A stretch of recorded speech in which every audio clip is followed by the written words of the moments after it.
Як Дуда ледзь не прайграў Часкоўскаму на выбарах 2020 года. Вялікая паводка ў Польшчы, яе ўплыў на палітыку і дапамога палякам ад беларусаў. Стаўленне польскага грамадства да беларусаў. Абмяркоўваем даследаванне. Гэта новы выпуск «Зроблена ў Польшчы». З вамі зноў мы, Максім і Кірыл.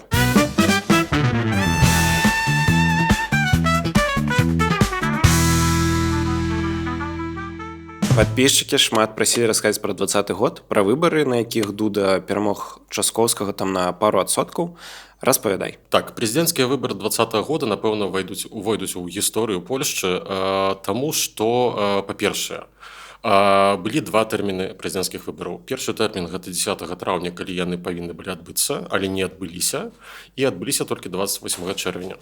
І другая прычына гэта тое, як паўплывала пандэмія на увогуле арганізацыю гэтых выбараў. Гэта вельмі важна. Ну, а іх дату пераносілі таксама праз пандэмію? Так, дакладна, праз пандэмію. Так, усё выглядала так, што згодна з Канстытуцыяй выбары павінны адбыцца паміж 100 і 75 днём перад канцом прэзідэнцкага тэрміну. Прэзідэнцкі тэрмін скончваецца на пачатку жніўня. То бок выбары былі прызначаныя на 10 траўня. На пачатку сакавіка мы ўсе ведаем, што пачало адбывацца ва ўсім свеце і таксама ў Польшчы.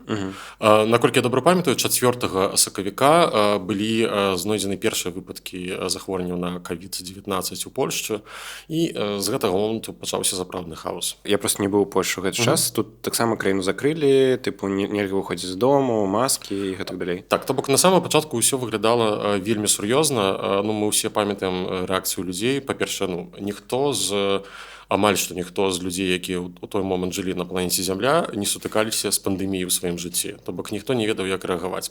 То бок першая рэакцыя грамадства была проста зачыніць дзверы, сядзець дома, нікуды не выходзіць, ну і проста вось абараняць сваю сям'ю ўсімі магчымымі спосабамі. Польская дзяржава ў сваю чаргу зарэагавала таксама даволі жорстка. То бок быў уведзены лакдаун. Больш за 2 асобы не збірацца, так, не вольна было сустракацца са знаёмымі. Таксама былі зачыненыя межы, ось былі абмежаваныя ўвогуле правы і свабоды людзей. Так. Як гэта паўплывала на выбары? Па-першае, згодна з польскай канстытуцыяй, у такіх выпадках дзяржава мае інструменты, як можна даць сабе раду ў арганізацыі выбарчых працэсаў. Так. Перш за ўсё, звычайна павінна быць уведзенае надзвычайнае становішча. Ось, там ёсць розныя формы гэтага становішча, так, там стан клінічны жывёловы, гэта называецца там па-польску ці іншае. Але у такім выпадку вось просто усе выбарчыя працэсы спыняюцца. Так, даецца дзяржаве час на тое, каб навесці парадак. Ось, і пасля таго, як становішча будзе скасавана, то мы можам вярнуцца да выбарчых працэсаў. Тэрмін прэзідэнта просто працягваецца. Так, у гэтым выпадку вводзіцца, можна сказаць, такі рэжым стендбай, так? Такая замарозка гэтых працэсаў, так?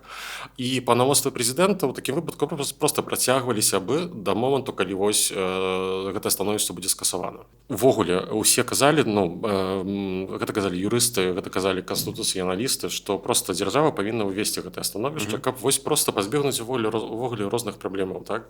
Але ПіС на гэта не пагаджаўся. Яны не хацелі ўводзіць надзвычайнае становішча. Ну і не ўвялі. І не ўвялі. То бок ПіС увёў замест надзвычайнага становішча стан эпідэміялагічнай небяспекі. Так і на гэта назвалі. Гэта ўвогуле позаканстытуцыйны твор, усе яны проста выдумалі. Але чаму яны гэта зрабілі? Бо ў сітуацыі, калі дзяржава ўводзіць надзвычайнае становішча, то грамадзяне паражаныя ў правах сваіх. Так? То бок, напрыклад, фірмы не могуць працаваць, нейкія крамы не могуць адчыняцца, і пасля таго, як становішча будзе скасавана, дзяржава павінна выплаціць кампенсацыю. Палітыкі ПіС казалі наўпрост, што будзе банкротства дзяржавы. Вось калі мы зачынім усіх, ось я пажадаюць грошы, так, і гэта будзе крах сістэмы. І ў выніку паўстала такая сітуацыя, што канстытуцыйнымі метадамі пазбегнуць правядзення выбараў было амаль што немагчыма. Я павінен прызнацца, нягледзячы на тое, што я жыву ў Польшчы ўжо амаль 4 гады, я ўсё яшчэ дрэнна размаўляю на польскай. І гэта мая вялікая памылка. Спачатку я нават адмаўляўся яго вучыць, бо навошта? Ангельскай хапае. Каб не паўтараць мою памылку, раю пайсці вучыць польскую прямо зараз. У школу польскай мовы, польскай на так. Можна прыходзіць з любым узроўнем і вывучыць з нуля і падцягнуць да экзамена. Таксама гэта дапаможа разумець польскія палітычныя навіны. Для нашых глядачоў-глядачак польскі на так дае прамакод на зніжку ў 10%. Спасылкі на школу ў апісанні відэа. Распавядзі, як праводзілі выбары вось падчас пандэміі, якія былі абмежаванні, ці была агітацыя, як гэта ўвогуле ўсё было? Першапачаткова тэрмін быў вызначаны на 10 траўня 2020 года. Ужо з'явіліся кандыдаты, вось, то бок сярод іх, ну, канешне, быў Анджэй Дуда, як дзейны прэзідэнт, які ішоў на другі тэрмін. Ад партыі грамадзянская платформа Дональда Туска, у той момант ён яшчэ не вярнуўся ў палітыку польскую, была высунута кандыдатура Маўгожаты Кідавы-Боньскай. Вось, гэта палітык, якая ў дадзены момант займае пасаду маршала Сенату. Вось мы пра яе ўжо там казалі ў адным з нашых выпускаў. І таксама, канешне, быў Шымон Галоўня, ну і яшчэ некалькі іншых кандыдатаў. І ў момант, калі пачалі ўводзіцца абмежаванні грамадзянскіх свабод, гэта было прыкладна пасля 10 сакавіка, 10-15 сакавіка, то усім стала зразумела, што весці нейкую прэзідэнцкую кампанію амаль што немагчыма. Не можна сабіраць нейкія мітынгі, так, не можна хадзіць з агітацыяй па вуліцах. Просто ўвогуле немагчыма нейкая агітацыя, акрамя тэлебачання. Так? Усе сядзяць дома. Усе сядзяць дома, усе глядзяць тэлебачанне, карыстаюцца інтэрнэтам, і ўсё пераносіцца проста там, так, і ніхто не быў прыгатаваны. І ў гэты момант стала відавочна, наколькі вялікую прывілегію мае Анджэй Дуда, бо ён ездзіў па прадпрыемствах з так званымі гаспадарчымі візітамі. Што гэта такое? Беларусам гэта добра знаёмае, калі кіраўнік дзяржавы прыязджае на нейкія прадпрыемствы, глядзіць, як усё робіцца, дае нейкія там парады, пытаецца чыноўнікавых і так далей, так? Вось, і Не агітацыя. Гэта не агітацыя, канешне, але ўвесь час у тэлебачанні гэты чалавек ёсць. Так, грамадства было ў шоку. Вось, ніхто не ведаў, што рабіць, ніхто не ведаў, што будзе далей. Так, ну, мы ўсе гэта памятаем, як гэта выглядала. Ну і тут, канешне, пайшлі ініцыятывы тыпу вытворчасць сродкаў дэзінфекцыі фірмай Орлен, напрыклад, і туды прыязджаў тут і вось глядзеў, як там гэта ўсё робіцца, гэта разліваецца па бутэлечках, ну і гэтак далей. І, канешне, Орлен жа звязаны неяк з спісам. Орлен, ну, не спісам, гэта дзяржаўнае прадпрыемства. Гэта дзяржаўнае прадпрыемства, і, канешне, тая партыя, якая кіруе Польшчай, яна кіруе Орленам. І, канешне, на фоне ўсяго гэта пайшлі адразу прэтэнзіі з боку іншых кандыдатаў, што, ну, прабачце, вось, вы тут, вось, гаспадар прэзідэнт, так, вы ездзіце там па прадпрыемствах, вядзеце перадвыбарчую кампанію, а мы вымушаныя сядзець дома і, ну, адзінае што, можам там па скайпу з кімсьці там сазваніцца і паразмаўляць. Пайшлі нават галасы у першую чаргу з боку Маўгожаты Кідавы-Боньскай, што трэба байкатаваць выбары. Вось, так, яна заклікала палякаў да байкоту. Ось, ну, конечно, там можна спрачацца пра дзейнасць такіх заклікаў, але, ну, факт застаецца фактам. Цягам часу ўсё больш і больш з'яўлялася пытанняў, як увогуле правесці гэтыя выбары.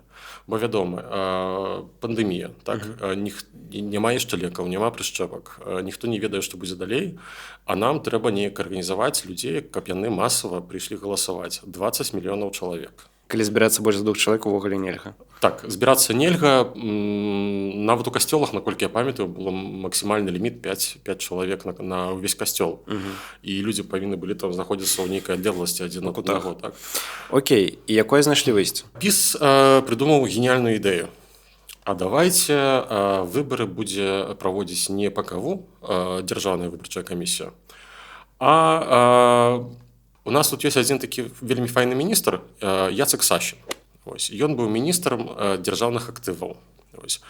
Давайце вось гэтае міністэрства зоймецца арганізацыяй выбараў. Яцек Сашін, міністр, член партыі ПіС, будзе займацца арганізацыяй выбарчага працэсу. Так? А менавіта тэхнічнай арганізацыяй, тэхнічным працэсам павінна была займацца польская почта. Вау. Вось. Яна такая ж надзейная, як Белпочта?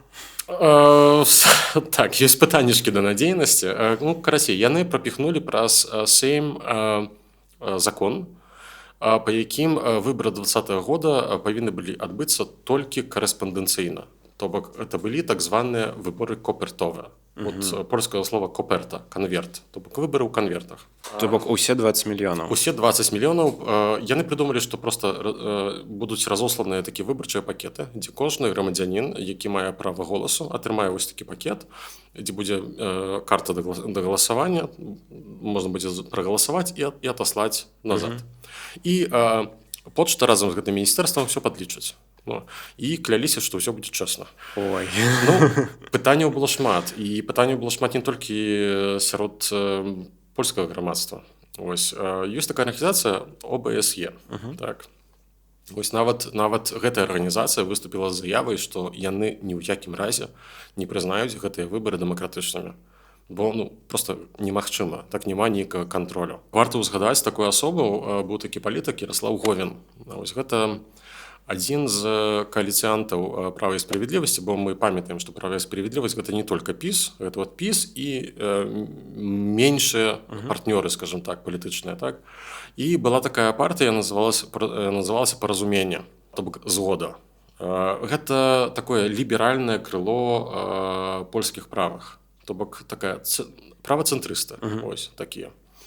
І ён не пагаджаўся ніякім чынам. А у той момант ПіС валодаў мінімальнай большасцю у польскім сейме. То бок галасы Ярослава Говіна і ягоных там парачкі дэпутатаў маглі заважыць. Ось. І проста план мог паляцець недзе там. Так? Вось. Урэшце рэшт, у ПіСа атрымалася прыпіхнуць гэтую ідэю. Ось. І Яцек Сашын заняўся арганізацыяй. Ужо пачалі друкаваць вось гэтыя пакеты выбарчыя. Але пытанняў рабілася ўсё больш. Па-першае, каб арганізаваць выбары, трэба мець даныя палякаў. Вось, нумар ПЭСЭЛ, адрес замяшкання, гэта вельмі ўразлівыя даныя. Вось, нас усіх вучаць, што трэба іх там абараняць, хаваць недзе далёка, каб ніхто не меў доступу. А тут там нейкі там менеджер з почты польскай тэлефануе у ваеводскі аддзел, там, які займаецца спісамі выбаршчыкаў, і кажа: «Красачка, перасліце мне копію». Так? Ось, красі гэта ўжо парушала нейкія там законы. Так? Плюс яшчэ была сітуацыя з тым, што адбылася уцечка вось гэтых выбарчых пакетаў. То бок адзін з кандыдатаў, Станіслав Жултек, вось ён быў адным з кандыдатаў на выбары 2020 года, ён на прэс-канферэнцыю прынёс такі пакет і сказаў, што вось яму сябра, які працуе ў нейкай там друкарні, якая займаецца, ён яму даў. Так? То бок, разумееце, выбарчы бюлетэнь, так? І ён вось проста недзе там сабе гуляе, так? Можна яго атрымаць. Варта ўзгадаць яшчэ раз пра Яцка Сашына, бо паўстаў такі мем. Ось, у польскім інтэрнэце, ведаю, што ты любіш мемы, «Еден Сашын». Гэта такая новая валюта. Інтэрнэт-карыстальнікі прапанавалі яе ўвесці. Яна разраўнялася суме 70 мільёнаў злотых. Чаму? Таму што роўна 70 мільёнаў злотых патраціў Яцек Сашын на арганізацыю выбараў, якія не адбыліся. Гэтыя грошыкі недзе проста ось так растварыліся там у паветры. І выбары, то бок, правялі звычайным спосабам? Так, 10 траўня, ў дзень выбараў, ПКВ, то бок Дзяржаўная выбарчая камісія, выпусціла інтэрпрэтацыю таго, што адбывалася, то бок выбарчыя ўчасткі былі зачыненыя. І яны выпусцілі такую інтэрпрэтацыю, што немагчымасць прыйсці прагаласаваць прыраўнялі да адсутнасці кандыдатаў, якія хацелі вылучыцца ў прэзідэнты. І такім чынам трэба было вызначыць новы тэрмін выбараў. І вось такім чынам проста вось гэтыя першыя выбары, якія не адбыліся 10 траўня, справа з імі была зачынена, закрытая. Так? І ўсе з гэтым пагадзіліся, так? Бо іншага выйсця проста не было. Прызначылі новы тэрмін. Які? Альберта Вітак, якая ў той момант была маршалам Сейму, яна прызначыла новы тэрмін выбараў 28 чэрвеня 2020 года. То бок час быў. І наколькі я разумею, вось мы ўсё кажам пра кандыдатку ад кааліцыі, але на выбарах жа ўдзельнічаў Рафал Часкоўскі. Распавядзі, як так адбылося. Малгожата Кідава-Боньска, пры ўсёй павазе, вось гэта сапраўды палітык вялікага рангу, так? То бок яна мае вялікую вагу ў платформе абыватэльскай. Ось, плюс яна паходзіць з вельмі цікавай сям'і. Яна праўнучка аднаго з прэзідэнтаў Польшчы, які быў у міжваенны перыяд, Войчеховскі. Ось ён быў до 26-го года прэзідэнтам. І праўнучка прэм'ер-міністра міжваеннай Польшчы. То бок, такая, можна сказаць, сучасная арыстакратыя, так? Вось. Але ўсё ж такі была адна праблема. У яе не вельмі добрая харызма. То бок вось, чалавек, які не патрапіць выйсці перад натоўпам людзей і сказаць: «Вось ідзіце за мной, і людзі пойдуць». Не. Яе рэйтынгі былі вельмі нізкія. Вось увогуле паказвалі даследаванні, што яна у найлепшым выпадку можа заняць нават трэцяе месца. Вось, то бок выпадзе з подіуму, так, і гэта будзе проста страшная параза іміджавая для платформы. Ужо калі набліжаліся выбары 10 траўня, у платформе ўсё гучней гучалі галасы, што трэба змяніць кандыдата. А так можна рабіць? У выпадку, калі выбары не адбыліся і прызначаюцца новыя выбары, так, тут вось было якраз такое вакенца, дзе можна было зрабіць, ведаеце, што мы памыліліся, вот давайце вось будзе іншы кандыдат. І так яны зрабілі. І высунулі ў кандыдаты Рафала Часкоўскага. То бок мы ведаем, што вось перамог Дуда ў 2 з нечым адсоткі, але ці так было спачатку? У той момант мы маглі назіраць прыкладна тое, што адбываецца ўсё апошнія 2 месяцы ў ЗША. То бок, калі Джо Байден, які меў даволі нізкія рэйтынгі, адмовіўся ўдзельнічаць усё ж такі у прэзідэнцкіх выбарах, высунулі Камалу Харріс і пачалася такая эўфарыя. Так? Вось прыкладна тое самае назіралася сярод ліберальнага электарату ў Польшчы. То бок людзі пабачылі, што ёсць нейкая надзея для іх. Так?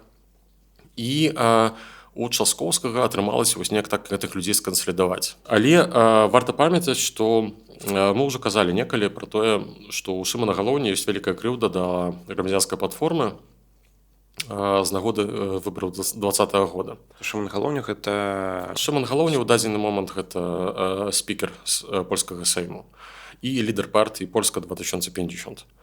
У той момант ён ішоў як незалежны кандыдат на выбары і некаторыя апытанні паказвалі, што ў яго нават ёсць большыя шансы перамагчы Дуду ў другім туры выбараў, калі ён туды патрапіць. І таму вось ішлі такія размовы, што можа там неяк дамовіцца з платформай, каб высунуць супольнага кандыдата, якім мусіў бы быць Шыман Галоўня. Але платформа не пагадзілася і атрымалася так, як атрымалася. На тваю думку, калі б платформа паставіла на Галоўню, ці магчыма гэта было б і ці сапраўды б ён выйграў? Была такая верагоднасць, сапраўды. Бо Шыман Галоўня гэта была такая фігура, якая, скажем так, была даволі кампраміснай. Ён стараўся прытрымлівацца такога здаровага цэнтру. Але пра яго мы яшчэ паразмаўляем, думаю. Перад выбарамі заўсёды адбываюцца нейкія дэбаты. ТВП мы, як памятаем, такое прапагандысцкае тэлебачанне на бок ПіС. Як гэта ўсё было? Як гэта выглядала? Я ўжо некалькі разоў казаў, што у тых выбарах і ўвогуле ў выбарах у эпоху ПіС выкарыстоўваўся так званы адміністрацыйны рэсурс, скажем так. Адразу хочу пазначыць, што гэта не азначае, што не былі нейкія фальсіфікацыі. Не. Але былі нейкія перагібы, скажем так. І перш за ўсё гаворка пра ТВП.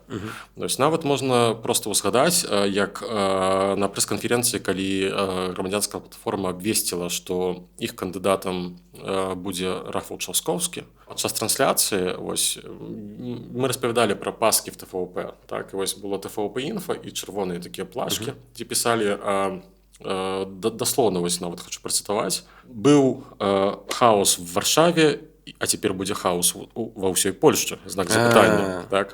З намекам на тое, што Часкоўскі мэр Варшавы. Так, чалавек аварыя хоча пабароцца за прэзідэнцкі палац.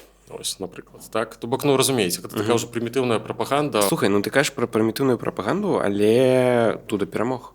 Так, Дуда перамог. Ёсць розныя меркаванні на гэты конт, бо некаторыя публіцысты, журналісты, палітолагі кажуць, што выбары былі абсалютна дэмакратычнымі і роўнымі.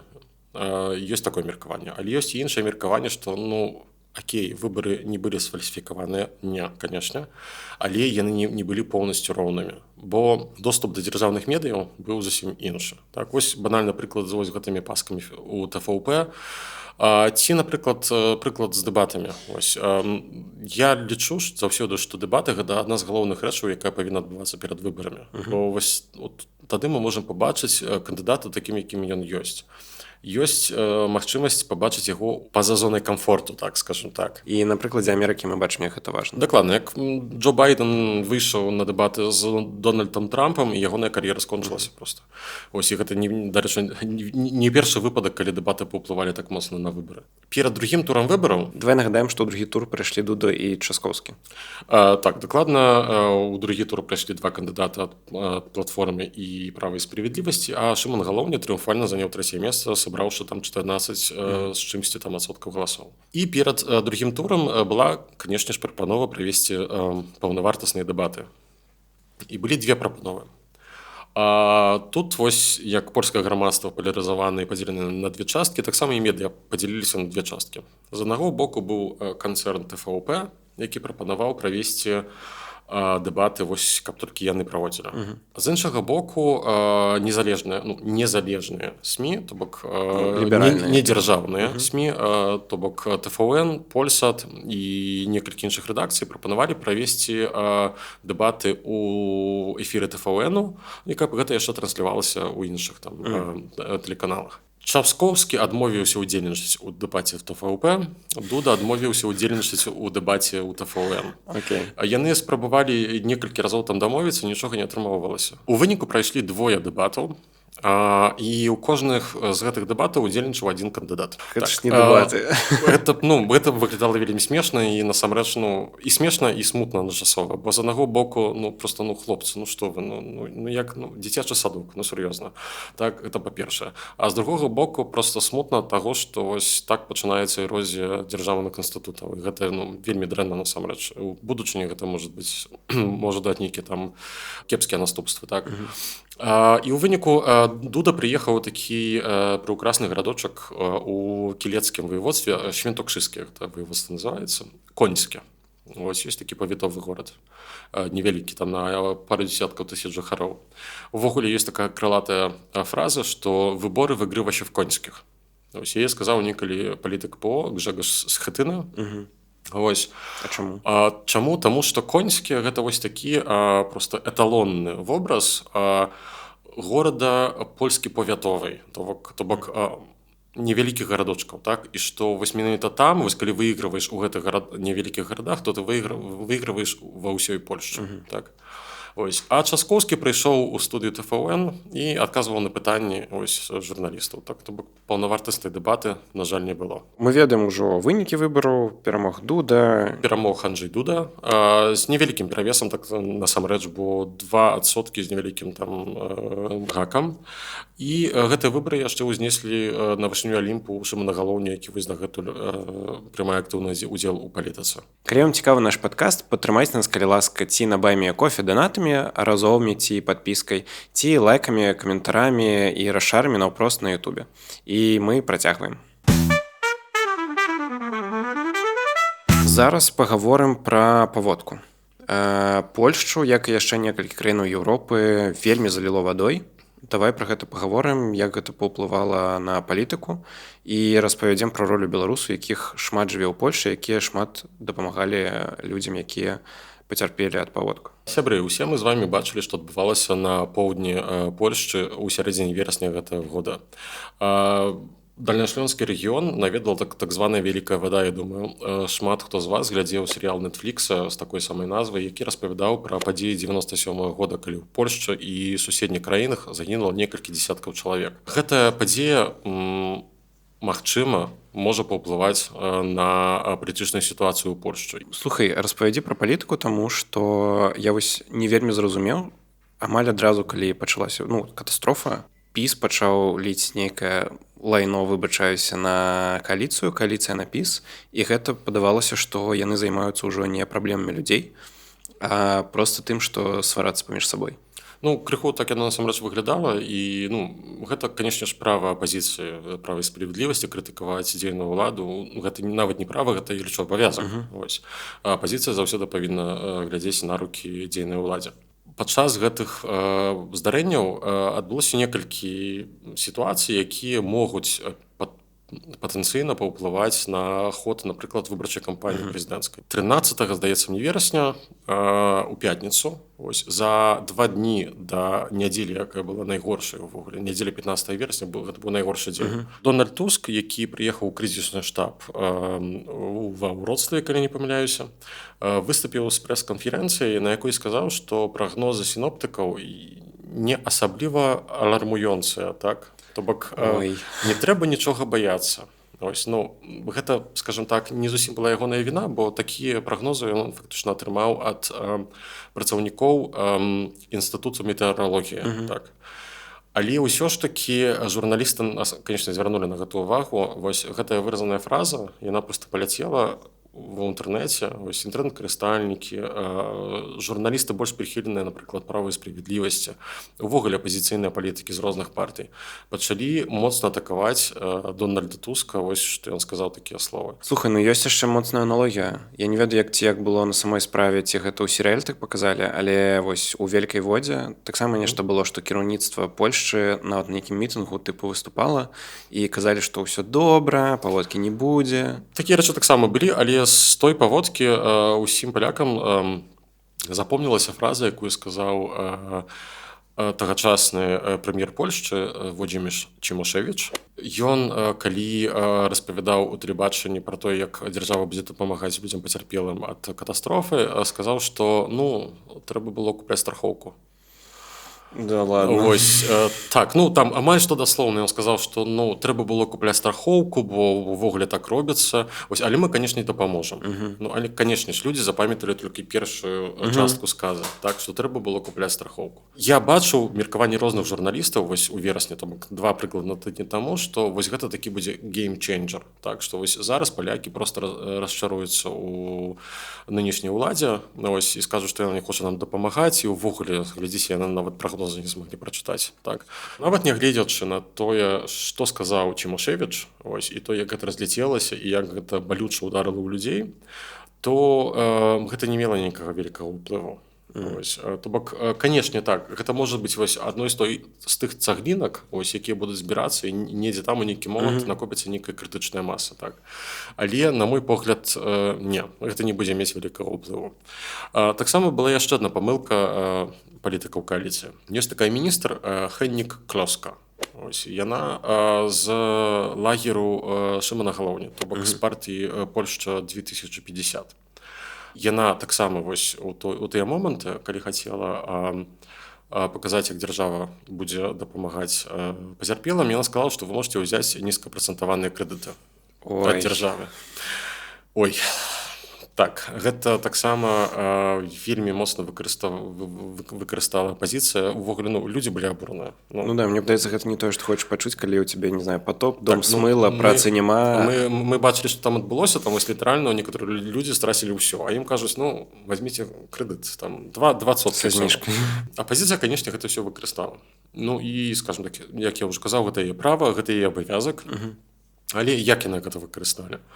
У той час, калі ось, там, Туск казаў нейкія нефартунныя фразы, права і справядлівасць, напрыклад, ладзіла пратэст у Варшаве. Так? То бок яны таксама не звярталі ўвагу на тое, што там гінуць людзі на поўдні Польшчы. Марыуш Блашчак, пра якога мы ўжо ўспаміналі, які і з'яўляецца адным з верагодных кандыдатаў права і справядлівасці на надыходзячых выбарах, выходзіў штодзённа, амаль што перад камерамі у штаб-кватэры ПіС у Варшаве і распавядаў, як гэта там дзяржава не можа сабе даць рады з тым, каб дапамагчы людзям.